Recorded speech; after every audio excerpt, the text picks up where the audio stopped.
U22 3세대 접고 펴는 법 동영상 설명서입니다. 자, 먼저 한번 접어 보겠습니다. 승용차에 적재하거나 작게 접을 때 제일 먼저 핸들 위에 QR을 풀어서 핸들 각도 조절을 해줘야 됩니다. 자, 핸들 레버를 지면으로 향하게 이렇게 각도 조절을 해주시고, 두 번째, 이 핸들 포스트를 뽑았을 때 한 5cm 정도를 뽑은 상태가 가장 좋습니다. 그리고 핸들 포스트 QR을 안전장치를 해제하고 QR을 제껴줍니다. 그리고 프레임 안쪽으로 이렇게 90도 접어줍니다. 자, 프레임 QR을 레버를 제끼고 프레임을 예쁘게 이렇게 접어봅니다. 반드시 크랭크암을 밑으로 내리고 이렇게 딱 붙는 거 확인하시면 됩니다. 자, 그리고 무게를 줄이기 위해서 배터리를 탈부착을 해 보겠습니다. 배터리는 키를 활용해서 왼쪽으로 180도를 돌리면 풀립니다. 자, 여기서 배터리를 빼서, 배터리 무게 약 2kg 정도 됩니다. 2kg를 빼서 차에 싣고 넣으면 훨씬 더 편합니다. 전체 무게가 19kg에서 17kg로 줄어듭니다. 자, 이렇게 해서 더 작게 접어서 소나타 LPG 트렁크에 실으려면 C포스트를 빼줘야 됩니다. 자, 빼고 QR을 반드시 접어놔야 됩니다. 자, 이렇게 해서 차 트렁크나 어디 눕힐 때 반드시 논드라이브 방향, 체인이 없는 방향 쪽으로 눕히셔야지 나중에 문제가 없습니다. 보시면 한번 눕혀 보겠습니다. 바닥에 눕혀도 닿는 부분이 딱 정해져 있습니다.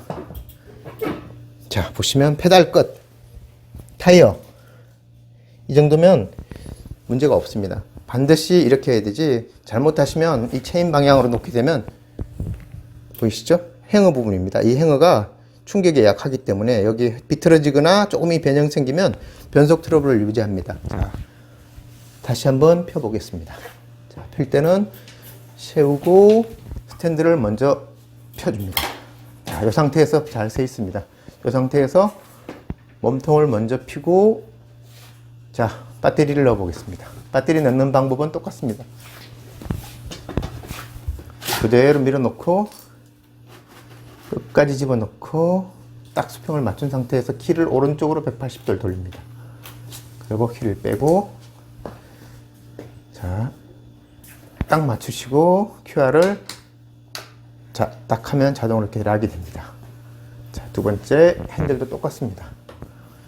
자, QR을 걸고 락을 다시 걸어주고, 다시 핸들의 각도를 자기가 늘 쓰던 위치 약 45도가 가장 편합니다. 이렇게 해서 다시 해주고, C포스트를, 원래 뽑았던 C포스트를 자기가 늘 사용하는 위치를 표시를 해두면 좋습니다. 표시를 해서 일정하게 놓고 C포스트의 압력은 이렇게, 자, QR 텐션 조정은 본인이 맞춰서 이렇게 하시면 됩니다. 자, 여기까지가 접었다 폈다 설명입니다. QR은 나름대로 편리한 점이 있지만 항상 텐션을 정확하게 유지를 해줘야 되는, 사용자가 늘 세심히 관리를 해야 됩니다. 특히 핸들 포스트 QR 보시면 유격 조정 방법을 설명을 드리겠습니다. 지금 이 상태로 유격이 풀려 있습니다. 까딱까딱 하면 이렇게 움직입니다. 이 상태로 타시면 위험한 일이 생길 수 있습니다. 자, 핸들 포스트 QR 텐션 조정 방법을 설명을 드리겠습니다. 자, 4mm 육각 렌치로 일단은 가상으로 텐션이 잡힐 때까지 돌려봅니다. 많이 풀렸네요. 자, 잡았을 때 안 움직이는 거 확인을 하시고요.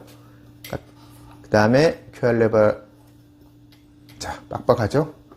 이렇게 풀어서 제껴줍니다. 자, 구조를 잘 한번 보시겠습니다.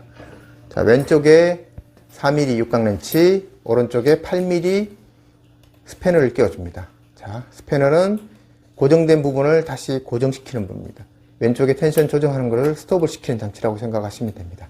자, 이렇게 해서 쪼여서 반드시 고정을 해줘야지 텐션이 변화가 안 생깁니다. 자, 이렇게 해서 다시 한번 체크를 해봅니다. 자, 레버를 손으로 한 손가락으로 잘 안 되고 여러 손가락으로 작업을 해야 될 정도로 튼튼하게 고정을 시킵니다. 자, 그리고 이렇게 흔들어 보시면 유격이 전혀 없습니다. 이 부분에 유격이 생기면 나중에 핸들 포스트가 부러지는 경우도 생깁니다. 달리다가 빠지는 경우도 있고요. 절대로 유격이 안 생기게 고정을 잘 해줘야 됩니다. 자, 두 번째, 프레임 락 유격을 조절하는 법을 설명을 드리겠습니다. 프레임 락은 락 부분이 프레임을 치지 않게 이렇게 2mm 정도 떼어주는 게 중요합니다. 자, 요 유격은 여기 2mm로 조정하게 되어 있습니다. 잘 보시면 2mm 육각 렌치가 있습니다. 이쪽을 조정해서 프레임 속으로 오른쪽으로 돌리면 프레임과 멀어집니다. 한번 더 돌려보겠습니다. 살짝 조금 더 돌리면 프레임과 멀어집니다. 자, 반대로 돌리면 프레임과 가까워집니다. 한번 돌려보겠습니다. 이렇게 하면 레버가 프레임과 가까워집니다. 이 거리는 약 한 2mm 정도 유지해 주는 게 좋습니다. 이렇게 하면 프레임에 상처를 줄 수 있습니다. 이렇게 해서 다시 이렇게 간격을 조정할 수 있게 되어 있습니다. 2mm 정도 조정하면 프레임과 붙지 않습니다. 자, 한번 그리고 프레임을 열어 보겠습니다. 자, 프레임을 열어서 이 프레임 레버에 텐션도 조정을 해줄 수 있습니다. 자, 이 레버를 하기 전에는 고정장치가 있습니다. 2mm 고정장치를 먼저 풉니다. 풀어주고 시계 반대 방향으로 들면 풀려줍니다. 자, 풀어준 상태에서 됐어. 요 뒤쪽에 보면 일자 나사가 있습니다. 일자 나사로 오른쪽으로 돌리면 빡빡해집니다. 그리고 왼쪽으로 돌리면 부드러워집니다. 그래서 정확하게 텐션을 조정하는 것은 몇 번 해봐야 됩니다. 정확한 위치를 놓고 그 다음에 조이지 말고 먼저 한번 걸어보고 텐션 위치를 찾아봅니다. 자, 해서 손으로 한번 눌러봅니다. 적당하게 한 3kg 정도 압력이 걸려야 됩니다. 손으로 했을 때 헐렁하게 되면 큰일 납니다. 확인되면 다시 풀어서 아까 풀어놨던 레버를 조여서 여기 레버를 조여서 정확하게 위치를 고정하면 됩니다. 자, 보시겠습니다. 자, 해서 2mm로 고정하면 이 작업은 한 달에 한 번 정도는 꼭 체크를 하셔야 되고 QR이 너무 부드러우면 쉽게 풀리면 주행 중에 위험한 일이 벌어질 수도 있습니다. 그래서 반드시 QR은 자주자주 점검해서 텐션이 일정하게 유지되는 것을 체크하셔야 됩니다. 자, 여기까지입니다. 감사합니다.